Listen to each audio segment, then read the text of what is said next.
तो आदाब, नमस्कार, गुड इवनिंग, सत श्री अकाल। एक बार फिर आप तमाम लोगों का स्वागत है क्राइम तक की कहानी के इस एपिसोड में। उम्मीद है पूरी फैमिली अच्छी होगी, अपना और अपनों का ख्याल रख रही होगी। सबसे पहले आप सभी को दिवाली की बहुत बहुत शुभकामनाएं, बधाई। और उम्मीद यही है कि कल बड़ी दिवाली, उससे पहले छोटी दिवाली सबकी अच्छी गुजरी होगी। रोशनियों का त्यौहार, पूरा मोहल्ला, इलाका, शहर, गाँव, बस्ती, कस्बे सब बड़े खूबसूरत लगते हैं इस मौके पर, क्योंकि हर घर रोशन होता है, चाहे वो दिया से हो या लड़ियों से हो, बस रोशनी ही रोशनी होती है।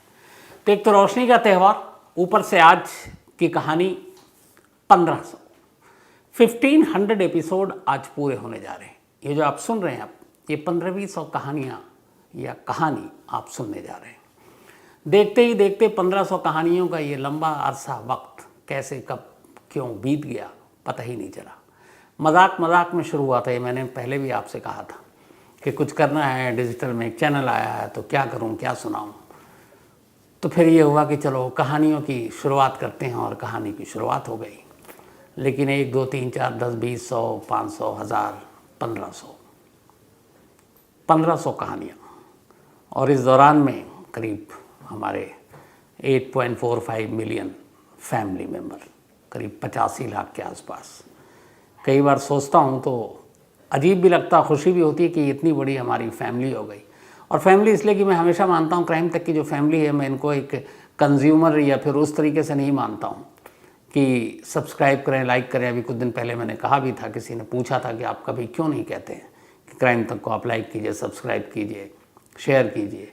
इसलिए कि फैमिली से ये बातें नहीं की जाती हैं। तो फैमिली है, और प्योर फैमिली अगर कहा है तो फिर माना भी है। और इसीलिए जब जब मौका मिलता है आप लोगों से मिलने का या जवाब देने का, वो सारी चीज़ें भी पूरी करता हूँ। और कोशिश यही है कि ये प्यार बना रहे और फैमिली हमारी अच्छी रहे, तंदुरुस्त रहे, सेहतमंद रहे, दुनिया की सारी खुशियाँ उसे मिले, खूब तरक्की करे, घर में सब लोग अच्छे हों, माँ बाप का सब ख्याल रखें, भाई बहन बच्चों का ख्याल रखें, बच्चों को अच्छी तालीम दें। तो बस यही है। बाकी ज़िंदगी में क्या, आपको तो पता है कि ज़िंदगी तो बस यूँ ही है। तो अब शुरू करते हैं आज की कहानी। और देखिए कमाल ये कि आज 1500 कहानी है। आज सुप्रतीम बनर्जी मेरे बराबर में बैठे हुए हैं, क्योंकि इसके बाद इनको भी अपनी कहानी रिकॉर्ड करनी है। तो मैंने कहा कि आज बैठे जो है यार, 1500 कहानी हो रही है। तो सुप्रतीम बनर्जी, जिन्हें आप लगातार हर दिन दोपहर को सुनते हैं कहानियों की शक्ल में, इतना सारा प्यार देते हैं। शिकारपुरी ऊपर बैठे हुए हैं, थोड़े से ढीले चैनल हो गए हैं ये। तो मैं कहूँगा कि शिकारपुरी थोड़ा सा कैमरा भी घुमा दो, थोड़ी मेहनत भी कर लिया करो, और बनर्जी साहब की भी झलक दिखा दो एक बार पूरी फैमिली को कि हाँ सच में बैठे हुए, मजाक नहीं कर रहा हूँ मैं। तो आज बनर्जी साहब भी कहानी सुनेंगे और बैठे हुए हैं। बनर्जी साहब हाय हेलो कुछ कर दीजिए। जी बिल्कुल, मैं सबको नमस्कार कहता हूँ। और वाकई मेरा सौभाग्य है कि शम्स सर के साथ बैठा हुआ हूँ। हालांकि हम साथ में ही काम करते हैं, और बहुत सारे हमारे दर्शक कई बार मुझे ये कह चुके हैं कि अच्छा हो कि अगर शम्स सर के साथ कभी किसी एपिसोड में जॉइंटली हम आ सकें। तो ऐसा तुम ऐसा कुछ काम ही नहीं कर रहे हो कि जॉइंटली आए, कुछ ऐसी चीज़ लाओ। सर की हमेशा मुझसे शिकायत होती है कि मैं मतलब इनका जो बेंचमार्क है ना, उसको पूरा कर पाना थोड़ा मुश्किल होता है। ऐसा कुछ नहीं है, सब डायलॉग है। हर इंसान जैसे हमारे जैसे सब लोग वैसे ही काम करते हैं। फिर भी मतलब being a boss, being a senior, इनकी उम्मीदें मुझसे बहुत ज़्यादा है। मतलब तो उम्मीद हमेशा उसी से रखता है जिससे लगता है कि वो उम्मीद पूरी करेंगे। तो बनर्जी जो है इसके बाद आएंगे, इनकी भी बड़ी अच्छी अभी दिवाली गुजरी है, 2 दिन की छुट्टी भी इन्होंने मारी है। हालांकि इस बार मैंने भी छुट्टी ले ली थी 2 दिन, थोड़ा घर का काम था, सब कुछ भूल भुला के घर की सफाई भी करनी थी। तो अब बनर्जी भी आपके साथ आज 1500 कहानी सुन रहे हैं।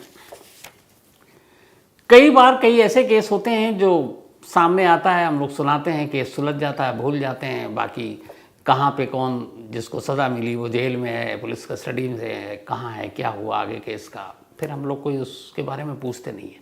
कुछ केस ऐसे होते हैं जो शुरू में कुछ होते हैं, 5 दिन बाद कुछ, 10 दिन बाद कुछ, 15 दिन बाद कुछ। आज की कहानी एक ऐसे ही केस की है जो हाल की है, अभी आपको मैंने हाल में सुनाई थी, लेकिन इत्तेफाक से वो पूरी कहानी पलट गई। दिल्ली में एक स्विस लेडी का मर्डर हुआ था।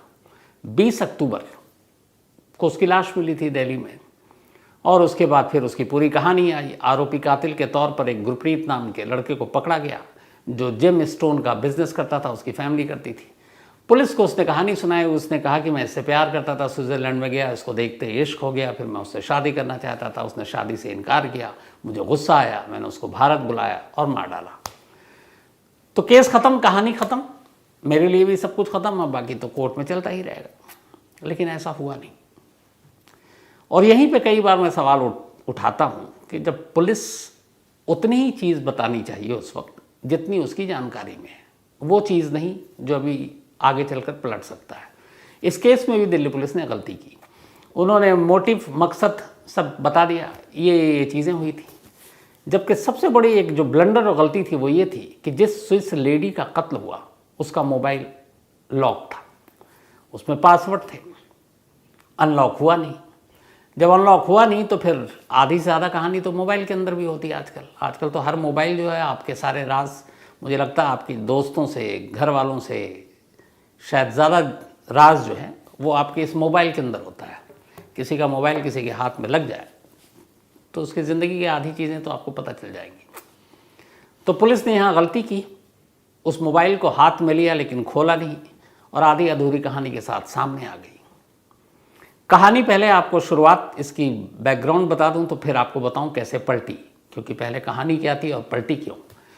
एक स्विस लेडी नीना बर्जर नाम, उम्र करीब 34-35 साल, स्विट्ज़रलैंड में रहा करती थी। एक दिल्ली का लड़का जिसका नाम गुरप्रीत, जेम स्टोन यानी कि पत्थरों का उसका बिजनेस, जो कीमती पत्थर होते हैं, कहते हैं इन पत्थरों के पहनने से शांति मिलती, किसी के तकदीर बदल जाते हैं, बहुत सारी चीज़ें होती हैं, दोष ख़त्म हो जाता है, ऐसी तमाम मान्यताएं हैं।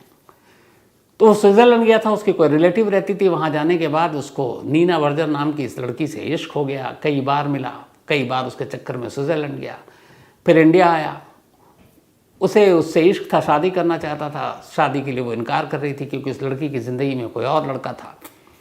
फिर उसने उसको कहा तुम इंडिया आओ, तुमको हम इंडिया घुमाएंगे। वो लड़की आती है 11 अक्टूबर को दिल्ली, एक हफ्ते के लिए वो आई थी, 18 को उसको लौट जाना था। लेकिन जिस दिन लौटना था उसी 18 को उसने गला घोंट कर कार के अंदर ही वेस्ट दिल्ली में एक सड़क किनारे उसको मार डाला। मारने के बाद लाश में ही कार छोड़ दी, मतलब कार में ही लाश छोड़ दी और उसके बाद घर चला गया। नेक्स्ट डे वो फिर देखने के लिए गया, बॉडी वहीं कार में पड़ी थी। उसे लगा कि अब बदबू आ रही है, पकड़ा जाएगा। उसने कार को ड्राइव किया और ले जाकर सुबह सुबह एक MCD का स्कूल है, उस स्कूल के बाउंड्री के पास उसने उस लाश को, जो पॉलीथीन में पूरा रैप किया हुआ था एक बैग में, उसको फेंक दिया और घर चला गया। बाद में लोगों ने लाश देखी, पुलिस आई। फिर उसके बाद CCTV कैमरे से उस कार का पता चला जिस कार में लाश फेंकी गई थी। उस कार के ज़रिए कार के ओनर तक पहुँचे, ओनर के ज़रिए गुरप्रीत तक पहुँचे और फिर गुरप्रीत ने खुलासा किया कि हाँ मैंने मारा क्योंकि ये मुझसे शादी नहीं करना चाहती थी। कहानी खत्म। ये कहानी आपको सुनाई थी। अब आगे क्या हुआ? आगे होता ये है कि अब पुलिस गुरप्रीत को पकड़कर पहले पुलिस कस्टडी में लेती है, पूछताछ करती है और फिर कस्टडी की मियाद ख़त्म होती है और उसको जुडिशल कस्टडी में जेल भेज देती है। उधर लड़की के फैमिली वालों को इन्फॉर्म किया जाता है स्विट्ज़रलैंड। वो लोग भारत आने में या दिल्ली आने में अपनी मजबूरी जताते हैं और इस चक्कर में पहले तो पोस्टमार्टम ही नहीं होता। फिर स्विस एम्बेसी के थ्रू दिल्ली पुलिस लाश का पोस्टमार्टम कराती है दीनदयाल उपाध्याय हॉस्पिटल में। पोस्टमार्टम रिपोर्ट आती है तो पता चलता है कि लड़की को जंजीर से, पहले तो उसके चेहरे पर एक प्लास्टिक की पॉलीथीन डाल दी गई ताकि वो सांस ना ले सके। फिर उसके गले में एक जंजीर डाला गया और जंजीर से उसका गला घोंटकर उसे मारा गया था। ये पोस्टमार्टम रिपोर्ट में सामने आया। अब अक्यूज जो है वो जेल जा चुका है। पुलिस के हिसाब से कहानी खत्म हो चुकी है। फैमिली वाले को यहाँ आने को है नहीं, तो अब इस केस में आगे कौन कैसे पैरवी करेगा, ये भी एक सवाल था। तो लगा कि चलो अब ये केस गया। लेकिन इस बीच में पुलिस ने बहुत सारी चीज़ें बरामद की, लड़की के पासपोर्ट, लड़की का वीज़ा, तो बहुत सारी चीज़ें पता चली। लेकिन एक चीज़ अब भी सामने नहीं आ रही थी और वो था लड़की के मोबाइल के अंदर का राज। पुलिस ने होटल से लड़की का मोबाइल बरामद किया। लड़की के मोबाइल को जब बरामद किया तो उस पर पासवर्ड था, फ़ोन खुला नहीं। अब कमाल ये भी देखिए कि 20 अक्टूबर की सुबह लाश मिली थी। शाम होते होते लड़की की आइडेंटिटी क्लियर हो चुकी थी, होटल भी पता चल चुका था कहाँ रुकी थी, उसके सामान भी मिल गए, मोबाइल भी मिल गया। लेकिन अगले 8-9 दिनों तक पुलिस उस स्विस लेडी के मोबाइल को जो लॉक था अनलॉक नहीं कर पाई। आज के इस टेक्नोलॉजी के दौर में साइबर और ये सारी चीज़ें, पूरा सिस्टम लोग बैठे बैठे हैक कर लेते हैं। एक मोबाइल अनलॉक नहीं हो रहा था। जबकि हम जो आम लोग हैं हम जानते हैं कि ऐसे बहुत सारे फ़ोन हैं, चोर बाज़ार मार्केट में चले जाइए, कहाँ कहाँ बैठे हुए हैं और यूँ चुटकियों में अनलॉक कर देते हैं। लेकिन दिल्ली पुलिस को अनलॉक करने में 1 हफ्ते से ज़्यादा लगा। खैर 1 हफ्ते के बाद अक्टूबर के आखिरी दिनों में फ़ोन अनलॉक हुआ। जब अनलॉक हुआ तो उसमें बहुत सारी चीज़ें मिली, लेकिन कुल मिलाकर उसमें बहुत सारे व्हाट्सएप मैसेजेस थे। करीब 2500 व्हाट्सएप मैसेज सिर्फ नीना बर्जर और गुरप्रीत के बीच में आपस में हुए थे। और इन 2500 मैसेजेस को जब पढ़ा गया तो पुलिस की अपनी ही कहानी, अपनी ही थ्योरी पूरी तरह से पलट गई। और जब पलटी तो ऐसी पलटी कि इस कहानी में एक और किरदार की एंट्री होती है। अब तक गुरप्रीत को ही नीना बर्जर के कातिल के तौर पर देखा जा रहा था, लेकिन पता चला कि शायद वो अकेला नहीं है। इस पूरी साजिश में कहीं ना कहीं उसका बाप भी शामिल है। याद कीजिए, मैंने आपको उस कहानी में बताया था कि जब गुरप्रीत के घर पे पुलिस ने रेड मारा तो करीब 2 से ढाई करोड़ रुपए कैश मिले थे, जो फिर इनकम टैक्स या ईडी इन सबको खबर भी दे दी गई थी कि इतना कैश कहाँ से आया। एक जेम स्टोन का बिजनेस है उनका, तो फिर भी इतने पैसे कहाँ से। तो खैर अब इसमें नई एंट्री होती है गुरप्रीत के बाप की।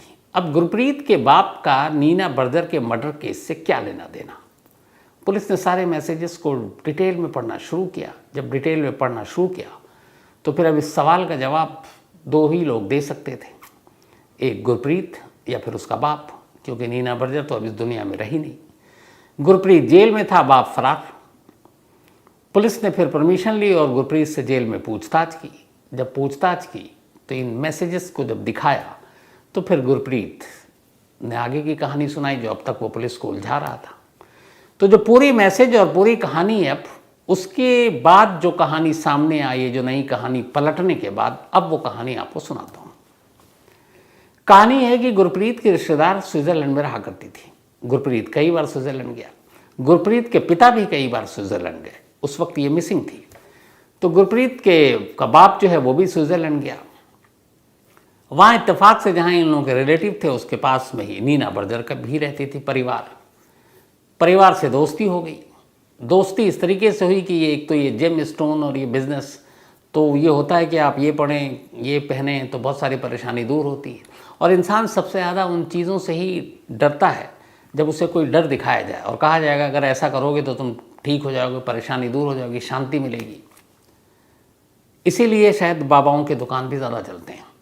तो वहाँ पता चला कि नीना बर्जर ज़िंदगी में बड़ी परेशान है और उसके घर में भी लोगों को पीस नहीं है। वो लोग पीस की तलाश में थे, शांति की तलाश में।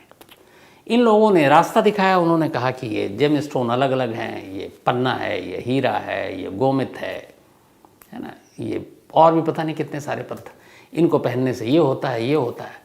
अब वो कीमती पत्थर थे, इन्होंने शायद बहुत सारे पत्थर जो बर्जर फैमिली है उनको दिया होगा।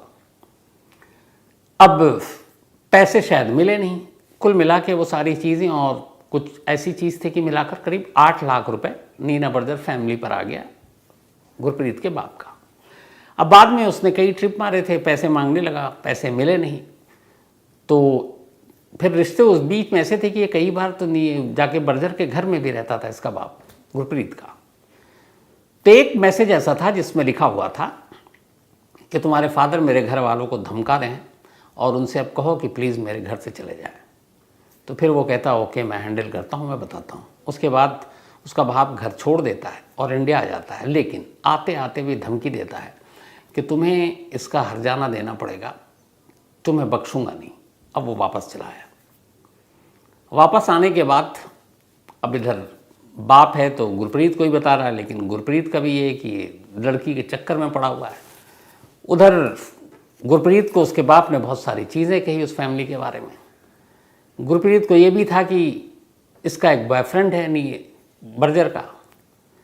तो उधर वो, इधर बाप का दबाव, उधर पैसे 8 लाख रुपए, इधर ये कि इसके इश्क में भी नाकामी जो शायद वन साइडेड है। इन सारी चीज़ों ने उसे लगा कि परेशान कर दिया। उधर जो नीना बर्जर है वो खुद परेशान थी अपनी ज़िंदगी से। उसे लगता था फैमिली में भी है, बाकी चीज़ें भी, और सुकून नहीं मिल रहा है, एक शांति नहीं मिल रही है। लेकिन इन सारी चीज़ों के होने के बावजूद, इन तमाम कड़वाहट के बावजूद, जो गुरप्रीत था उसने कभी जाहिर नहीं किया नीना बर्जर से कि वो उससे दुश्मनी रखता है या उसके फादर ने उसको इस तरीके से भड़काया है, उन लोगों के ख़िलाफ़ भड़काया है, कान भरे हैं। वो कभी नहीं, वो हमेशा नॉर्मल बात करता, नॉर्मल मैसेजेस करता, फ़ोन पे भी बात करता। तो नीना को ये लगा कि ये मेरा एक दोस्त है जो मैं परेशान बेचैन हूँ और ये मुझे सुकून और शांति दिलाने के लिए तरह तरह के उपाय बताता है, तो कहीं ना कहीं से पॉजिटिव चीज़ें आती हैं इसके थ्रू। तो नीना उस पर बिलीव करने लगी, भरोसा करती थी। लेकिन इधर गुरप्रीत के मन में कुछ और चल रहा है, बाप की बेइज्जती भी और पैसे वाली बात भी, उधर ये भी कि नीना अपने बॉयफ्रेंड के चक्कर में इसके प्यार को ठुकरा चुकी है। ये सारी चीज़ों ने उसके अंदर एक बदले की भावना पैदा कर दी और इसी के बाद अब वो साजिश बुनना शुरू करता है। उधर अक्टूबर का महीना आता, बल्कि सितंबर से ही नीना कहती कि मैं बहुत परेशान हूँ, मुझे सुकून नहीं मिल रहा। तो ये कहानियाँ सुनाता था उसे कि देखो हमारे इंडिया में ना बहुत, यहाँ पे हमारे देवी देवता हैं, बहुत सारे ऐसे हवन होते हैं, पूजा पाठ होती है, बहुत सारी ऐसे चीज़ें हैं जिससे मनुष्य को शांति मिलती है। जैसे पत्थर हैं हमारे, उनको पहनने से भी ये सारी शांति मिलती है। तो उसने कई स्टोन तो दे ही रखे थे। तो उसने कहा तुम्हारे लिए ख़ास वहाँ हवन पूजा पाठ ये कराएंगे, देखना तुम्हारी ज़िंदगी बदल जाएगी, तुम्हारी ज़िंदगी में सिर्फ सुकून ही सुकून होगा और तुम हमेशा खुश रहोगी। उनकी इस लगातार बातों से कहीं ना कहीं नीना प्रभावित हुई। एक तो परेशान थी, जब आदमी परेशान होता है, लाचार होता है, तो कोई भी रास्ता दिखाता है उसकी तरफ दौड़ पड़ता है। नीना की हालत कुछ ऐसी ही थी। नीना उसकी बातों में आ गई। उसने कहा ठीक है चलो ये भी आजमा कर देखते हैं। उसने कहा तुम्हें इंडिया आना पड़ेगा। उसने कहा ठीक, मैं छुट्टी के दौरान इंडिया आती हूँ। फिर नीना ने 11 अक्टूबर की अपनी टिकट बुक कराई स्विट्ज़रलैंड से न्यू दिल्ली की। उससे पहले उसने कहा अच्छा इधर बाप से रिश्ता ख़राब है, तब गुरप्रीत उसको अपने घर पे भी नहीं रख सकता है। लेकिन अपने घर जहाँ वेस्ट दिल्ली में रहता था, वहीं घर से थोड़ी ही दूर पर उसने एक होटल उसके लिए बुक कराया। उसको बताया सारी डिटेल, पैसे भी नीना को ही देने थे। तो सारी बुकिंग हो गई, उसने होटल वोटल करा दिया। 11 अक्टूबर को नीना दिल्ली उतरती है, सीधे होटल में चेक इन करती है और इसके बाद अगले कुछ दिनों तक अब वो उसको पूजा पाठ और ये सारी चीज़ें करानी है। लेकिन जैसे ही 11 अक्टूबर को नीना दिल्ली में लैंड करती है, इधर गुरप्रीत की साजिश का आगाज़ हो जाता है। अब उसे पता था कि उसे नीना को मारने के लिए सिर्फ उसके पास 7 दिन है। वजह ये थी कि जब नीना दिल्ली आई 11 अक्टूबर को, तो उसने रिटर्न टिकट ले रखा था 18 अक्टूबर का। 18 अक्टूबर की उसकी फ़्लाइट थी रात की और उसे वापस स्विट्ज़रलैंड जाना था। तो उसे मालूम था कि उसके पास सिर्फ 7 दिन है। अब उसे अब तक ये पता नहीं था कि नीना को मारना कैसे है, लेकिन ये ठान चुका था कि उसे नीना को मारना है। इसी के बाद वो प्लान करने लगा। उधर नीना अब उसके ऊपर फोर्स करने लगी कि मेरे पास सिर्फ 7 दिन हैं, मुझे जो भी तुमने बताया था वो कराओ ताकि मुझे शांति मिले। वो कुछ एक आध 2 जगह मंदिर जहाँ पे था वो ले भी गया, लेकिन वो चीज़ें हुई नहीं। फिर उसने इधर प्लान उसका कामयाब भी नहीं हो रहा, कैसे मारे, डर भी लग रहा है। तब उसने नीना से कहा कि जो ख़ास जो पूजा अनुष्ठान होता है, वो जो पंडित होते हैं उनके पास थोड़ा वक्त नहीं है, तुम अपना एक्सटेंड कर दो ट्रैवल। नीना उसकी बातों में आ जाती है और 18 का टिकट कैंसिल कराकर, बल्कि उसको एक्सटेंड कराकर अब वो 22 अक्टूबर का टिकट करा लेती है। तब नीना 18 की जगह 22 अक्टूबर को स्विट्ज़रलैंड जाने वाली थी। इधर जब टिकट एक्सटेंड हुआ तो उसे पता था कि मेरे पास 22 अक्टूबर तक का टाइम है, उसके बाद ये चली जाएगी, मैं कुछ नहीं कर पाऊँगा। नसीब देखिए कि जिस 18 अक्टूबर को नीना की वापसी की टिकट थी, गुरप्रीत ने नीना को मारने की तारीख वही 18 अक्टूबर चुनी। उसने बताया कि कई पंडितों ने ये सारी चीज़ें इन्हें बताया है, कुछ ऐसी ऐसी चीज़ें करनी है। जंजीर चेन खरीद कर ला ही चुका था, 1-2 बार उसके हाथ पैर बांध चुका था और उसने फिर उसको कहा था तुम ध्यान में चली जाओ, आंखें बंद कर लो, तुम्हारे साथ क्या हो रहा है इससे बेखबर हो जाओ। वो सारी चीज़ें उसने होटल रूम में उसके साथ किया और फिर जंजीरें खोल दी। वो फिर लगा कि चलो सब ठीक है। 18 अक्टूबर को उसे लगा कि अब इसके बाद ये फिर पीछे पड़ेगी। इधर नीना के साथ एक प्रॉब्लम ये आ गई थी कि उसके जो पैसे थे, जो अकाउंट था स्विट्ज़रलैंड के बैंक का अकाउंट था, यहाँ उसके कुछ पैसे ख़त्म हो गए। तो पहले वो सोच कर आए थे कि यहाँ अकाउंट से वो निकाल लेगी, विड्रॉ करेगी, लेकिन यहाँ के बैंक अकाउंट में उसको कुछ प्रॉब्लम आ गई। उन्होंने कहा कि इंडिया में हम आपके स्विस बैंक का अकाउंट को मतलब हम उस पर पैसे नहीं निकाल सकते आपके लिए, कुछ प्रॉब्लम है उसमें, थोड़ी सी रूल्स रेगुलेशन आ गए। एटीएम में भी गई तो एटीएम में भी उसका कार्ड जो है वो काम करने थोड़ा सा बंद कर चुका था, शायद यही बैंक और उसके थ्रू जो इशू था। तब उसके पास पैसे ख़त्म जब होने लगे तो उसको लगा कि शायद ये अब जल्दी भाग जाएगी, इसलिए उसने 18 तारीख चुना, 18 अक्टूबर। और फिर 18 अक्टूबर को एक सुनसान जगह पर शाम के वक्त गाड़ी के अंदर फिर उसने वही चेन पैर में हाथों में बांधा जो रिहर्सल कर चुका था। फिर एक पॉलीथिन लिया और पॉलीथिन में उसने उससे कहा है कि तुम सांस रोको, क्योंकि ये भी एक जो है शांति और उसका एक प्रक्रिया है इसकी। और पॉलीथिन उसके चेहरे पे डाला, पॉलीथिन को टाइट किया, उसने आंखें बंद की। इस दौरान उसने जंजीर निकाली लोहे की, गले में डाला और पकड़कर जंजीर को तब तक कसता रहा जब तक कि नीना की मौत नहीं हो गई। तो अब जब ये सारी चीज़ें इस 2500 व्हाट्सएप चैट के ज़रिए और ये सारी कहानी सामने आई, तो फिर अब बाप ने चूँकि घर वालों को धमका रखा था, बाप की धमकी के फ़ौरन बाद ही नीना को बेटे ने इंडिया बुलाया और उसके बाद उसे मार डाला। और सबसे बड़ी बात यह कि अगर बाप इसमें इन्वॉल्व नहीं है तो जैसे ही ये खुलासे हुए बाप अचानक गायब। तो बाप गायब क्यों? अगर वो बेकसूर है तो फ़रार क्यों? ये चीज़ें और शक पैदा कर गई। तो इसीलिए पुलिस को लगता है कि ये मामला सिर्फ गुरप्रीत तक नहीं है। क्या इस कत्ल में बाप की सहमति थी? क्या ये पूरी साजिश बाप बेटे ने मिलकर रची थी? अब इन सवालों के जवाब दो लोग दे सकते हैं। नीना तो रही नहीं है, तो गुरप्रीत तो जो बोल रहा है वो पहले भी झूठ बोला पुलिस को, उसके सारे बयान पर अब भी भरोसा नहीं है। वो तो 2500 के टेक्स्ट मैसेज थे, व्हाट्सएप मैसेज, जिनसे बहुत सारी चीज़ें सामने आई। लेकिन असली कहानी मुझे लगता है जो कहानी पलटी है, क्या पता ये पलटी हुई कहानी एक बार और पलट जाए जब गुरप्रीत का बाप सामने आए। तो गुरप्रीत के बाप की दिल्ली पुलिस तलाश कर रही है और जैसे ही वो आता है पता नहीं ये कहानी और कौन सा मोड़ लेगी, कौन सी करवट लेगी। लेकिन कुल मिलाकर जो पहली थ्योरी या पहली कहानी थी वो सब पलट गई सिर्फ एक फ़ोन के अनलॉक होने से। तो ये थी आज की 15वीं कहानी। चूँकि फेस्टिव सीज़न भी है और काम करने का, वैसे सच बताऊँ जब दिवाली या कोई ऐसा त्यौहार होता है, ईद बकरीद और छुट्टी होती है आपकी, होली चाहे और भी, न्यू ईयर, क्रिसमस, तो उसके अगले दिन या अगले 2-4 दिन तक हर एक का, शायद पता नहीं आप लोग भी बताइएगा, ऑफिस जाने या काम करने का मन नहीं करता। तो अभी ये दिवाली बेशक कल थी, लेकिन आप बाहर निकलिए, ऑफिस में आइए, घर के आसपास जाइए, सारा माहौल वैसे ही है, रोशनी है, जगमग है। फिर लगता है यार ऐसे में क्या काम करना। तो मुझे लगता है हमारी क्राइम तक फैमिली मेम्बर भी बहुत सारी अभी इधर उधर होगी, बिज़ी होगी, थकी होगी, कहीं घूमने गई होगी, लोगों से मिल मिला रही होगी, एक दूसरे के घर दावतें चल रही होंगी। तो ठीक है, एंजॉय कीजिए और मौका मिले तो कहानी भी सुन लीजिएगा। तो कहानी में आज इतना ही, लेकिन कहानी ख़त्म करूँ उससे पहले वही सिलसिला। आज आस्था, इनका बर्थडे है, तो हैप्पी बर्थडे आस्था। और ये भेजा है गुलशन ने। इसके अलावा आरुष, इनका भी जन्मदिन है, तो हैप्पी बर्थडे आरुष। और ये भेजा है राहुल भारद्वाज ने। साथ ही सुभान अली का भी आज जन्मदिन है, तो हैप्पी बर्थडे सुभान, भेजा है कादिर अली ने। ऐश्वर्या का भी बर्थडे है, तो हैप्पी बर्थडे ऐश्वर्या जी। और ये दीपक जी की वाइफ हैं। साथ ही आज गुरांग पूजा, इनका भी बर्थडे है, तो हैप्पी बर्थडे पूजा। और ये अन्नू एंड गुरांग जी की बिटियां हैं। राहुल पटेल का भी बर्थडे है। बहुत सारे लोगों ने इनके लिए मैसेज भेजे हैं, इतने नाम थे कि मैंने कहा एक कर लूँगा तो बाकी नाराज़ हो जाएंगे, इसलिए राहुल पटेल आज आपका बर्थडे है, सिर्फ आपका नाम, तो हैप्पी बर्थडे, एंजॉय। जोया नाज का भी जन्मदिन है, तो हैप्पी बर्थडे जोया। और ये मोहम्मद इसरार अहमद ने भेजा है, जो ITBP में है। साथ ही जगाताप का भी जन्मदिन है, तो हैप्पी बर्थडे जगाताप। और ये भेजा है रमेश चौहान ने। तो आज की इस 1500 कहानी में से एक कहानी जो थी 15वीं कहानी, उसमें इतना ही। आप लोगों का प्यार यूँ ही बना रहे, आप लोग हमेशा अच्छे रहें, कहानियाँ सुनते रहें, मैं सुनाता रहूं, और बस ये सिलसिला प्यार का यूँ ही चलता रहे, इन्हीं दुआओं के साथ। अब मुलाकात होगी कल रात 9 बजे किसी नई कहानी के साथ। तब तक अपना और अपनों का ख्याल रखिएगा।